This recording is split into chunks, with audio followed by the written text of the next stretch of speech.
工研院今仔日招专家来举办虚拟电厂的研讨会。工研院长刘文雄就表示，这虚拟电厂就是将太阳能一寡中小型的能源设备整合伫同一个管理平台，要使是一座温馨的电厂。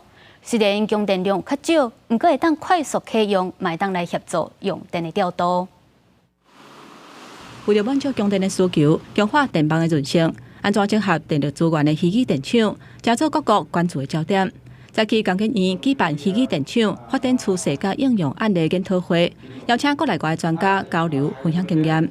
它事实上是整合着不同的分散能源，包括呢你的发电就是再生能源，或是储电storage， 那也有就是虚量反应，也就是说你可以减少用电。其实减少用电就好像增加发电，事实上是一样的。那用这样把它整合起来，做一个系统的一个调度，那变成我们系统中一个稳定的一个因素。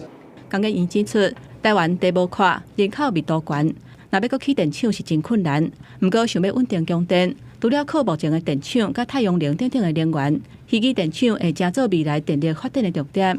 呼吁工商界会当加入电力交易平台，甲虚拟电厂的系统，做伙提升电力供应的稳定性。以日本做例，透过虚拟电厂，用再生能源甲都能电池来调整电网的供电量甲用电量，以持电网的平衡。台电公司表示，整合性的虚拟电厂伫电力资源或者是调度扮演重要的角色。万不利供电有问题，会当及时来提供救援。以它参加的容量来看的话，大概就等同于我们现在一部核能机组。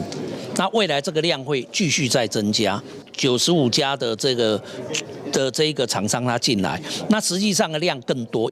台电呼吁，亲像是有太阳能、风能、地热或者是都能等等中小型的能源设备，虽然供电量小，不过甲传统集中式的能源来比，较有春秋，会当快速启用。呼吁各行各业会当来加入，让虚拟电厂成做台湾未来重要新型的电力来源。记者综合报道。